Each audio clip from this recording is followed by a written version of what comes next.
Atandithya musyini wa Mombasa nimalasimika kuvinga viasala syoo itina ngusanisyo mbyu kati wa maovisaa ma volisi na itina syalikiila maandamano na kwambiisya kumoyia enenthi kavindani ka miatianio ila yatwaiiw'a muthenyani wa umunthi kwiyia akiya ala manowaiwe ni maovisaa ma volisi ovamwe na ala matesikiiye kula mai ni kwa kusiwa nduthi kavindani kala maovisaa ma volisi methiwa maisembania ing'endile ii kila kona kwikithia kana ni matungiia muguo vala mwanake umwe wavikiia kuothwa na namba nene ya ing'endile ii kwikiwa mbini kwiyia kauntini ya Mombasa. Twikwatiane nake Angelina Muse.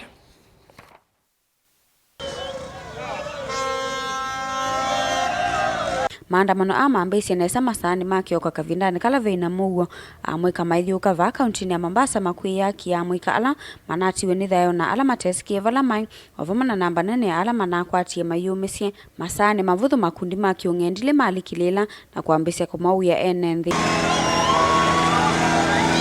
Nikumana na ke maandamano ni maliuka na kutwika manduthi maovisaa ma volisi nimalasimika kusembania kila kona ukitana na makundi vala namba nene yekiwa mbini na mwanake umwe kwathwa na kisasi vala wende na kukwata uiti.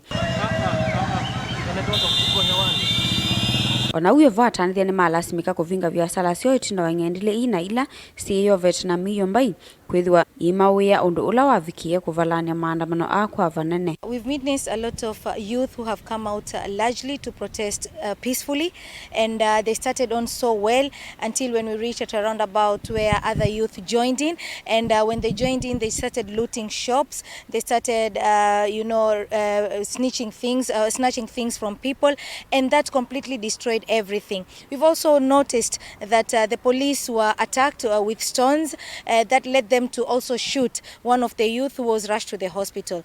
Ona uyo va makundi ma kutetea kisiamwa enenthi ni makathia vanene sembea President William Ruto ya kuvetanga mtaratara wa ilovyo wa mwaka wa 2024 na 2025. What we are trying to say is we are happy that the president has decided to withdraw from the finance bill, but we also want now to go back to our drawing box whereby we can have a discussion with the multi-sectorial people, whereby we can sit and think how we can move forward. We don't want to take our country into anarchy. We want the youth now to sit, reflect and get to see how now we can engage, and in future the leaders should always ensure that our youth are brought into the tables where we have these discussions. Makule serikali vikiye kulikana misi ila inakwiwe ni endwa ovamwe na ala mena mayumisye masivitale ni kumana na maandamano ala manethiwe maitwaiiw'a syoo ni kivathukanio. The protesters do not have a leader, do not have an organization, do not have any tribal affiliation to anybody.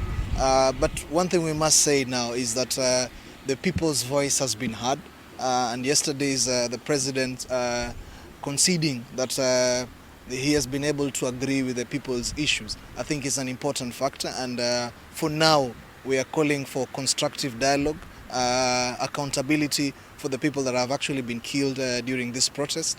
The families must be compensated for the people that have actually lost their lives. So I think it is time now to call for calm as we bring dialogue into perspective to be able to handle the issues that are actually in the country. Ngilivoti ya vilingwa mauvo kuma kauntini ya Mombasa ni itawa Angelina Muse.